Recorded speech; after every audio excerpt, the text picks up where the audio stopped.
and welcome to all of you at TGS Kansagar College Assembly.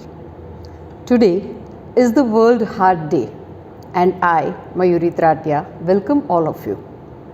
Heart, one of the essential organ of our body. Recent pandemic has shown us that health is the wealth.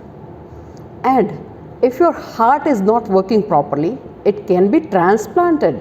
But why not to take care of the original one? And if you are not having a good heart, then you cannot be rich.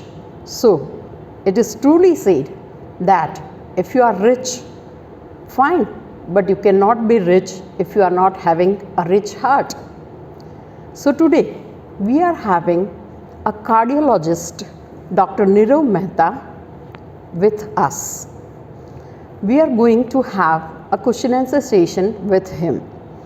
Dr. Nirav Mehta is one of the cardiologists of Rajkot, and he is young at heart, and he is so very well known about taking the prevention to avoid the heart diseases.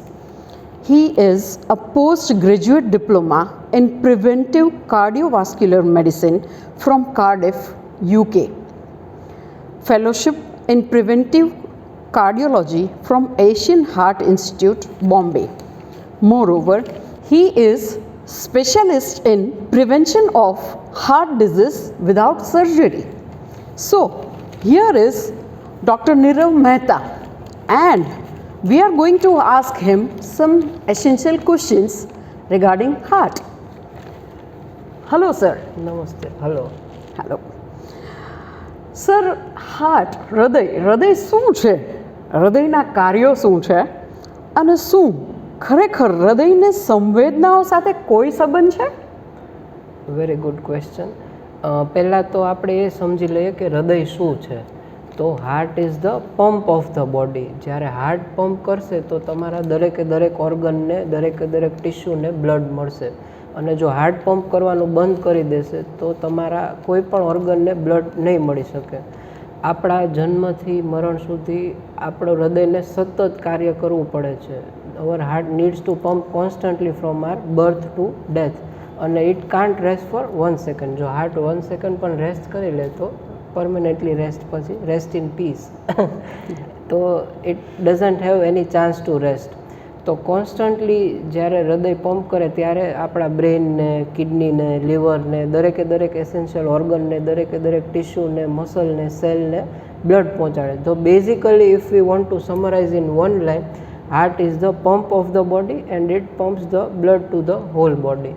દરેક ઓર્ગનને જેટલું લોહી અને oxygen જોઈએ છે, nutrition જોઈએ છે, એ heart through મળે છે. Okay? Yeah. And what about the feelings that are attached with heart? Actually, heart has no feelings. When we connect it with love, with emotions, with feelings, it is the brain which is working. Heart has no role to play. There are 3 hormones basically: dopamine, serotonin and norepinephrine, which are responsible for feelings. If you are feeling happy, sad, good, bad, whatsoever feelings, they are connected solely to the brain and not to the heart. Heart has only one function, just to pump the blood. Okay. So it has nothing to do with emotions.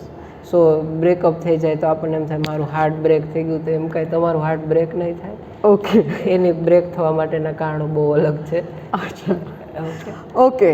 So students, હાર્ટને હાડકું નથી હોતું અને એટલે heart break થતું નથી. Right. Okay. સો હૃદયરોગ શું છે sir? Very excellent question. Today આપણે આજે જોઈએ છે કે heart disease is very common in India. Every third person is either diabetic, has blood pressure, or is a patient of heart disease or coronary artery disease. So it is very essential for the youngsters to understand what is heart disease and how to prevent heart disease. What should we do? What lifestyle we should lead? How we should live to prevent heart disease and to get away from the consequences of heart disease. So first of all, heart disease is very simple to understand.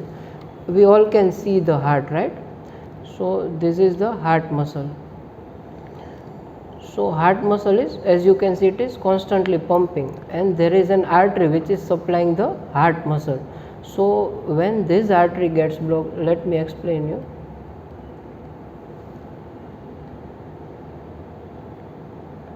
If this artery gets choked up from here, this muscle will not get blood, and it will starve of oxygenated blood, and hence the muscle which is starving cannot supply the rest of the body with the blood.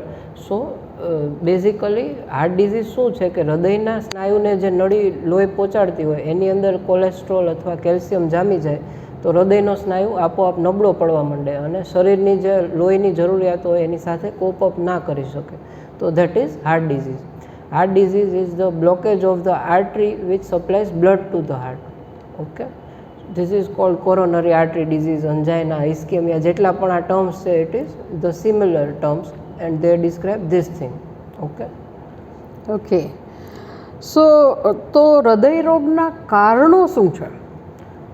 Okay, an excellent question. આપણે જેમ વાત થઈ કે હૃદયની જે નળી છે એ block થઈ જાય છે તો એના ઘણા બધા કારણો હોઈ શકે. અમુક ફેક્ટર્સ એવા છે જેને આપણે મોડિફાઈ કરી શકીએ, those are cold modifiable factors, અને અમુક એવા છે જે નોન મોડિફાયેબલ છે જેની વિશે આપણે કાંઈ ન કરી શકીએ. તો first will go with non modifiable factors. એમાં આવે છે એજ, જેન્ડર અને family history of heart disease. જેમ જેમ તમારી ઉંમર વધે એમ એમ હૃદયની જે નળી હોય એ બ્લોક થવાની વધતી જાય. જે 10 વર્ષનો છોકરો હોય અને 60 વર્ષનો એક વૃદ્ધ હોય તો બંનેની નળીઓમાં ઘણો બધો ફેર હોય. So as and when you age the blockage increases. તો we can't change over age. કોઈ આજે એમ કે મારી એજ નાની હોય તો that is not possible. So that is a non modifiable factor. Second is family history of heart disease. જો વારસાગત રીતે તમારા માતા પિતાને અથવા ભાઈ બહેનને ડાયાબિટીસ, બ્લડ પ્રેશર કે હાર્ટ ડિઝીઝ હશે તો ડેફિનેટલી વારસામાં તમને આવશે.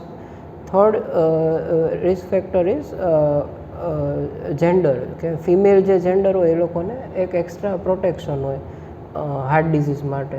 એમના જે હોર્મોન્સ હોય એસ્ટ્રોજન અને પ્રોજેસ્ટેરોન એ નેચરલી અપ ટુ મેનોપોઝ ફિમેલને પ્રોટેક્શન આપે, પણ after menopause the risk is equal. But definitely research has shown that female has more risk compared to male has more risk compared to females. Okay.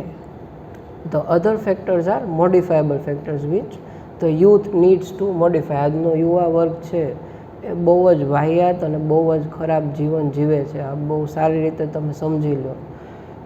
એ લોકોને વીકમાં 2 દિવસ Domino's અને પેલું કયું કહેવાય મેકડોનાલ્ડ્સ ને આ તે બધું ત્યાં રેગ્યુલરલી વિઝિટ કરવા જોઈએ છે. રાત્રે 2 વાગ્યા સુધી મોબાઈલ પર સોશિયલ મીડિયાને ગેમ્સ રમવા જોઈએ છે. એના લીધે એની સ્લીપ ઓછી છે. પછી આપણી અત્યારની લાઈફ એટલી લક્ઝુરિયસ થઈ ગઈ છે કે એને આપણે લીવ કરવા માટે ઘણા બધા જે લક્ઝરીને લીધે એક્સ્ટ્રા કોસ્ટ આવે અને એને કોપ અપ કરવા માટે સ્ટ્રેસ વધારે આવે છે લાઈફસ્ટાઈલની અંદર. તો એ સ્ટ્રેસ છે, પછી આપણી જે ખરાબ જીવનશૈલી, સ્લીપ વેક સાયકલ અલ્ટર થઈ ગઈ છે, પછી સ્મોકિંગ છે, ટોબેકો ચુઈંગ છે, આ બધા રિસ્ક ફેક્ટર્સના લીધે ઘણા બધા હાર્ટ ડિઝીઝના ઇવેન્ટ્સ યંગસ્ટર્સની અંદર વધ્યા છે. તો we'll discuss factors one by one. તો સૌથી પહેલો જે મોસ્ટ ઇમ્પોર્ટન્ટ ફેક્ટર છે એ બ્લડ પ્રેશર અને ડાયાબિટીસ. આપણે જે પણ ખાઈએ એનાથી આપણું બ્લડ પ્રેશર ને ડાયાબિટીસ ન વધે એની માટે આપણે શું કરવું જોઈએ, તો ધેટ વિલ એક્સપ્લેન. તો પહેલાં તો બ્લડ પ્રેશર ને ડાયાબિટીસ શું છે એ આપણને ખબર હોવી જોઈએ. Blood pressure is the pressure with which the heart pumps the blood out of the heart. એટલે હૃદય જે પોતાની બહાર બ્લડ કાઢે કેટલા પ્રેશરથી કાઢે છે એને બ્લડ પ્રેશર કહેવાય. તો નોર્મલ બ્લડ પ્રેશર ઇઝ 120/80 ઓર બિલો.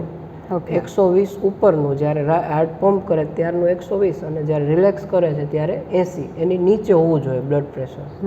અને આપણી દિવાલો છે હાર્ટની એના માટે જ બનેલી છે. તો જેટલું બ્લડ પ્રેશર વધારે જાય એટલું આ નળીઓ છે બ્લોક થવાનો ચાન્સીસ વધી જાય. તો પહેલો સૌથી ઇમ્પોર્ટન્ટ ફેક્ટર છે બ્લડ પ્રેશર. એને આપણે કંટ્રોલમાં રાખવું જોઈએ. એને કંટ્રોલમાં રાખવા માટે સોલ્ટનો ઇન્ટેક એટલે કે નમક બને એટલું ઓછું લેવું જોઈએ, પ્રમાણસર લેવું જોઈએ. ફાસ્ટ ફૂડની અંદર સોલ્ટ બહુ વધારે હોય. અથાણા, પાપડ, ટોમેટો કેચઅપ, ચીઝ એક્સેટ્રાની અંદર બહુ વધારે સોલ્ટ હોય. નેક્સ્ટ ફેક્ટર છે ડાયાબિટીસ. તો ડાયાબિટીસ આપણને ખબર છે કે બહુ કોમન છે આજે ઇન્ડિયામાં. Every second individual has diabetes mellitus type 2. તો એને ફાઇટ કરવા માટે we should regularly do exercises અને સ્વીટ્સનો ઇન્ટેક થોડો લિમિટ કરવો જોઈએ. જ્યારે તમે યંગ એજમાં છો ત્યારે પણ એવું નથી કે તમને ડાયાબિટીસ આવે પછી તમે સ્વીટ બંધ કરો ને ફરસાણ બંધ કરો. અત્યારથી યુ શુડ લિમિટેડ. એવું નથી કે સાવ ન ખાઓ, પણ 15 દિવસે 20 દિવસે એક વખત લઈ શકો. બાકી રેગ્યુલરલી હવે આપણી ફિઝિકલ એક્ટિવિટી તો બહુ નિયર ઝીરો છે. તો વી શુડ ટ્રાય કે આપણે આપણો જે ઇન્ટેક છે એ પણ એ પ્રમાણમાં રેગ્યુલેટ કરીએ. તો next most important risk factor is cholesterol. જેમ જેમ આપણા શરીરની અંદર ચરબી વધશે એમ એ નળીમાં બે રીતના જઈ શકે બોડીની અંદર. એક તો આપણી સ્કિનની નીચે સબક્યુટેનિયસલી જામી શકે, અથવા તો it can go in to the arteries end block the artery. તો બંને ખરાબ છે, એટલે આપણે કોલેસ્ટેરોલનો ઇન્ટેક બને એટલો લિમિટ કરવો જોઈએ. Next risk factor is smoking, alcohol or tobacco chewing. જેમ જેમ તમે ટોબેકો ચૂ કરો કે નિકોટિન કોઈ પણ ફોર્મમાં કન્ઝ્યુમ કરો તો it will harm your artery in a way. કઈ રીતના કે જે આર્ટરીનો ડાયામીટર છે it will reduce the diameter of the artery. Hence the blood flow which is flowing through the artery will reduce to half. Okay. So જે લોકો પણ smoking કરતા હોય કે ટોબેકો ચૂઇંગ કરતા હોય તો યંગસ્ટર્સ જનરલી અત્યારે આનો સપોર્ટ લેવા માંડે જ્યારે સ્ટ્રેસ બહુ વધી જાય કે જે ફેમિલીની ડિમાન્ડ્સ હોય એની સાથે કોપ અપ ન કરી શકે કે લાઈફમાં કોઈ પણ ફેલિયરને ઓવરકમ કરવા માટે આ બધી વસ્તુનો સહારો લેતા હોય. તો they should divert this to meditation, yoga, exercise, better things which are better for your health and your heart. તો they should not smoke or do tobacco chewing. કે વ્યસનનો સહારો ના લ્યો તમે આવા ટાઈમે, અને બીજી સારી જીવનશૈલીને અપનાવવાનો ટ્રાય કરો. તો એનાથી તમે આનામાંથી ઝડપથી બહાર આવી શકશો compare to smoking or alcohol કે જેમાં તમે અંદર ડૂબતા જશો અને your health will land up in a bad situation. Okay sir, તો અત્યારની લાઈફસ્ટાઈલ પ્રમાણે 30-40 વર્ષના લોકોને પણ કંઈક ને કંઈક હાર્ટ ડિઝીઝ કે કાંઈ જોવા મળે છે. તો એવી કઈ ઇનિશિયલ સાઇન્સ છે કે જેનાથી ખબર પડી જાય કે ભાઈ આ હાર્ટ ડિઝીઝ તરફ જઈ રહ્યા છે? ફોરમોસ્ટ અને મોસ્ટ ઇમ્પોર્ટન્ટ સાઇન એ છે કે પેશન્ટ જ્યારે વોક કરે કે વજન લઈને ચાલે કે દાદરા ચડે તો એને ઇનિશિયલી થોડાક ટાઈમ પછી ચેસ્ટમાં ટિપિકલ હેવીનેસની ફિલિંગ આવવા માંડે. જો કોઈને આવી ફિલિંગ આવે તો ડેફિનેટલી એમને ઇસીજી ને બધા બીજા કાર્ડિયાક ટેસ્ટ કરાવવા જોઈએ અને they should definitely consult a good cardiologist. Okay. અને હૃદયરોગ થાય જ નહીં એવું કાંઈ થઈ શકે? એને અટકાવવા માટે શું કરી શકાય? હૃદયરોગ છે ને, મેં જેમ અગાઉ કીધું એમ, it is a lifestyle disease. તમારી ખરાબ જીવનશૈલી, કેન્સર કે અસ્થમા કે એમ્ફાઇસીમાં એવો હૃદયરોગ નથી. એ તમારી ખરાબ જીવનશૈલીથી તમારા બોડીમાં આવે છે. અને till the time you don't change your lifestyle, your risk factors, it doesn't go. Patient અમારી પાસે bypass surgery, angioplasty, 2 stent, 3 stent, 5 stent મુકાવીને પણ આવે છે, પણ એમનો હૃદયરોગ શું કામ નથી જતો? કેમ કે એમને મોસ્ટ ઇમ્પોર્ટન્ટ જે છે લાઇફસ્ટાઇલ ચેન્જ નથી કરી. તો ડેફિનેટલી તમારે હાર્ટ ફ્રેન્ડલી ડાયટ લેવો જોઈએ. જો ડાયાબિટીસ હોય તો ડાયાબિટીક ડાયટ લેવો જોઈએ. સોલ્ટ રેસ્ટ્રિક્શન, જે લોકોને હાર્ટ નબળું પડી ગયું અને વોટર રેસ્ટ્રિક્શન, એ બધી પરેજીઓ પાડવી પડે. તો જ તમે હૃદયરોગમાંથી ડેફિનેટલી બહાર આવી શકો પરમેનન્ટલી. જ્યાં સુધી તમે લાઇફસ્ટાઇલ ચેન્જ ન કરો, મેં જેમ અગાઉ રિસ્ક ફેક્ટર સમજાવ્યા કે તમે સ્મોકિંગ કંઈ કરતા હોય તો બંધ કરી દેવું જોઈએ, કોલેસ્ટ્રોલવાળું ફૂડ બંધ કરી દેવું જોઈએ, સોલ્ટનો ઇન્ટેક ઓછો કરવો જોઈએ જેનાથી બ્લડ પ્રેશર કંટ્રોલમાં રહે, સ્વીટ્સનો ઇન્ટેક ઓછો કરવો જોઈએ જેનાથી ડાયાબિટીસ, આ બધા રિસ્ક ફેક્ટર છે અને they ultimately lead to heart disease. તો તમે જ્યારે આ બધાને કંટ્રોલ કરશો તો this will definitely come under control. Okay. હવે હૃદયરોગ છે કે નહીં તે જાણવા માટેના કયા કયા ટેસ્ટ કરી શકાય છે? અમુક બેઝિક ટેસ્ટ છે જેવા કે ઇસીજી, ટીએમટી, 2D ઇકો. અને હવે ઇસીજીમાં સિમ્પલી આપણને ખબર પડે કે હાર્ટ કઈ રીતના ફંક્શન કરે છે, એનો આપણે ઇલેક્ટ્રિકલી એનો રિધમ રેકોર્ડ કરીએ છીએ જેથી ખબર પડે કે હાર્ટના મસલને બ્લડ મળે છે નથી મળતું. પછી નેક્સ્ટ ટેસ્ટ આવે ટીએમટી, જેમાં ઇસીજી જ હોય પણ પેશન્ટ ચાલતું હોય અને ડૉક્ટર એનો ઇસીજી રેકોર્ડ કરે જેનાથી ખબર પડે. મેં જેમ અગાઉ કીધું કે પેશન્ટ ચાલે અથવા સ્પીડથી ચાલે અથવા સીડી ચડે, જ્યારે હાર્ટ ઉપર લોડ આવે ત્યારે તરત એને ચેસ્ટમાં હેવીનેસ આવે. તો સેમ વસ્તુ આપણે ટેસ્ટમાં રિપીટ કરીએ છીએ કે જ્યારે પેશન્ટ ચાલે તો ઇસીજીમાં કાંઈ બતાય છે કે નહીં, we record it. Okay. Next test is 2D echo અને એન્જિયોગ્રાફી. 2D ઇકોમાં આપણા હાર્ટનો મસલ કઈ રીતના પંપ કરે છે, એની દિવાલો બધી બરાબર છે કે નહીં, વાલમાં કાંઈ પ્રોબ્લેમ છે કે નહીં એ ખબર પડે. અને most advance test is coronary angiography, જેમાં હૃદયની નળીઓમાં એક ડાય ઇન્જેક્ટ કરીને સીટી સ્કેન કાઢવામાં આવે અને ખબર પડે કે કઈ નળીમાં બ્લડ ફ્લો થાય છે, કઈમાં નથી થતું, અને કેટલા ટકા કઈ નળી બ્લોક છે એ આપણને જાણી શકીએ. ઓકે. ઓકે. સો હૃદય રોગને ટ્રીટ કરવા માટે બીજા કયા ટ્રીટમેન્ટ ઓપ્શન્સ છે? હવે જેમ આપણે મેડિસિન પ્રોગ્રેસ કરે છે એમ જેમ ઇન્વેઝિવ પ્રોસિજરમાંથી નોન ઇન્વેઝિવ તરફ આવતા જઈએ છીએ. તો પહેલાંના ટાઈમમાં 80-85ની સાલમાં બાયપાસ સર્જરી આવી, પછી સ્ટેન્ટિંગ આવ્યું જેમાં એક ફૂગો ફૂલાવી દે અને પછી નળીને ખોલી નાખતા, પછી એની અંદર એક સ્પ્રિંગ મૂકવા માંડ્યા. અને હવે એક નવી ટેકનિક આવી છે જેને આપણે EECP કરીએ છીએ, અને હું EECPમાં સ્પેશિયાલિસ્ટ છું કે પેશન્ટને એ પ્રોસિજર એવી છે જેમાં કંઈ કટ મૂકવી નથી પડતી, કોઈ જાતનું ઇન્વેઝન કરવું નથી પડતું, અને પેશન્ટને નેચરલ બાયપાસ તેના હાર્ટની અંદર ક્રિએટ થઈ જાય છે. અચ્છા. તો આપણે છે ને એનો શોર્ટ ડેમો કે આપીએ છીએ.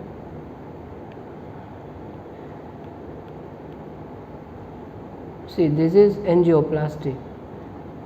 આ પેશન્ટની આર્ટરી છે, ત્યાં એક આવી સ્પ્રિંગ જેવું સ્ટ્રક્ચર મૂકવામાં આવે જેથી બ્લોકેજ થોડું સાઈડમાં થઈ જાય અને બ્લડને જવાની જગ્યા થઈ જાય. પણ આ જે સ્પ્રિંગ છે એ બેઝિકલી ફોરેન સ્ટ્રક્ચર છે અને 1.5 થી 2 વર્ષની અંદર એ બ્લોક થઈ જાય છે. મેક્સિમમ 2.5 યર્સની અંદર પેશન્ટને જે પણ સિમ્ટમ્સ હતા એ પાછા આવી જાય છે. તો સ્ટેન્ટિંગ આઈડિયલી એક બહુ સારો ઓપ્શન નથી. જ્યારે હાર્ટ એટેક આવ્યો હોય ત્યારે સ્ટેન્ટ મૂકી શકાય. Next option is bypass surgery. તો bypass surgery is a very complex procedure. 4 થી 5 સર્જન ભેગા મળીને કરે. પેશન્ટની ચેસ્ટ છે એ આ રીતના કટ ઓપન કરવી પડે અને હાર્ટને સ્ટોપ કરી, મેં જેમ અગાઉ કીધું એમ આપણા જન્મથી મરણ સુધી ક્યારેય હાર્ટ બંધ નથી થતું, પણ આ પ્રોસિજર બાયપાસ સર્જરી કરવા માટે આપણે હાર્ટને બંધ કરવું પડે છે. અને હાર્ટને સ્ટોપ કરી અને પછી પેશન્ટને જનરલ એનેસ્થેસિયા આપ્યો અને પછી બાયપાસ સર્જરી પરફોર્મ કરવામાં આવે. અને સર્જરીમાં કરવામાં શું આવે તો કે એક આર્ટરી બ્લોક થઈ ગઈ છે સપોઝ, તો એની બાજુમાં એક બીજી આર્ટરી મૂકવામાં આવે. અહીંયાથી અહીંયા બ્લડ ફ્લો નથી થતું તો બાજુમાં એક બીજી વેસલ મૂકી અને એને બાયપાસ કરી દે. That is what is bypass surgery.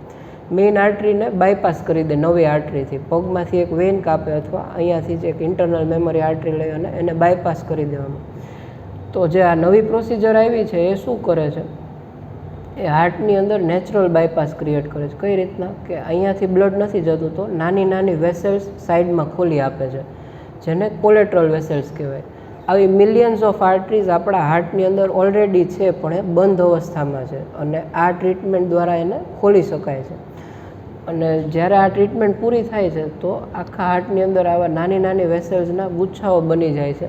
જે કોલેટ્રલ વેસલ્સ હોય આખા હાર્ટને બ્લડ સપ્લાય કરવા માંડે છે, જેનાથી ફ્યુચરમાં પણ જો ત્રણેય આર્ટરીઝ બ્લોક થઈ જાય તો પણ આખા હાર્ટને બ્લડ મળતું રહે છે. ત્રણેય વેસલમાં ત્રણેય હાર્ટ એટેક આવી જાય તો પણ આખા હાર્ટને બ્લડ મળતું રહે છે.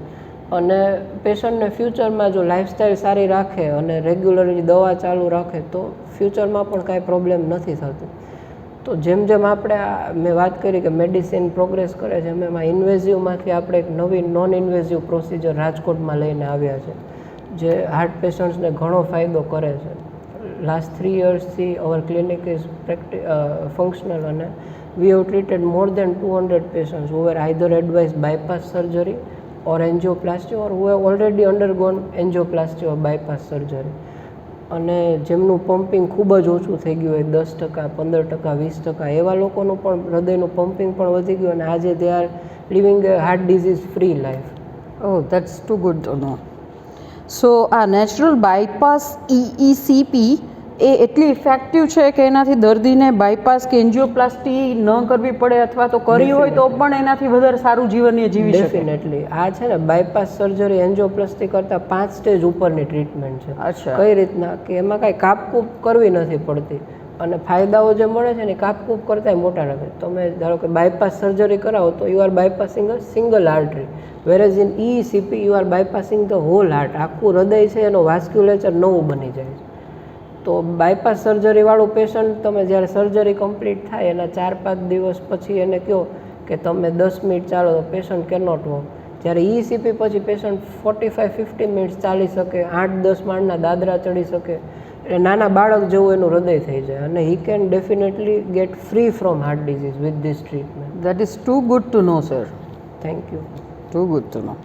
અને છેલ્લે એવું કહીશ કે સર અમારા જેવા પ્રોફેસર્સ હોય કે જે લોકો અમને સતત બોલવાનું પ્રોફેશન છે કે કોઈ કોમ્પ્યુટર રિલેટેડ લોકો છે કે જે લોકોને સતત બેસીને કામ કરવાનું પ્રોફેશન છે, તો એના માટે છેલ્લે કાંઈ ટીપ આપી દો. છેલ્લે એક બહુ મોસ્ટ ઇમ્પોર્ટન્ટ ટીપ આપીશું એક જ લાઇનમાં, કે તમે તમારા હૃદયને 1 કલાક આપશો ને તો તમારું હૃદય તમને બાકીની 23 કલાક આપશે.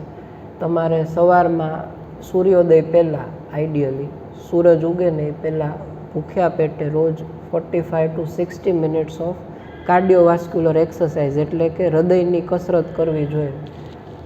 કાર્ડિયાક એક્સરસાઇઝમાં શું શું આવે તો કે ચાલવું, સ્વિમિંગ કરવું, સાયકલિંગ કરવું, જોગિંગ કરવું, કાંઈ પણ જે તમને ગમે છે, જેનાથી તમારો હાર્ટ રેટ વધે, તમારું બ્લડ પ્રેશર વધે, તમને થોડો પસીનો આવે, થોડો શ્વાસ ચડે, એવી એક્ટિવિટી તમારે 45 મિનિટ સુધી રોજ દિવસમાં 365 દિવસ કરવી જોઈએ અને કરવી જ જોઈએ.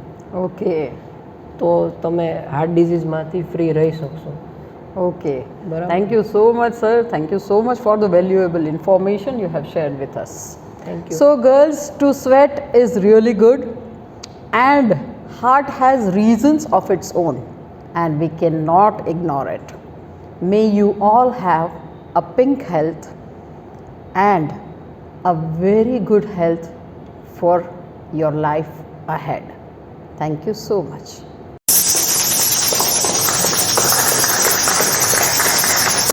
So, all of you, please rise for the national anthem. Assembly, Savdhan.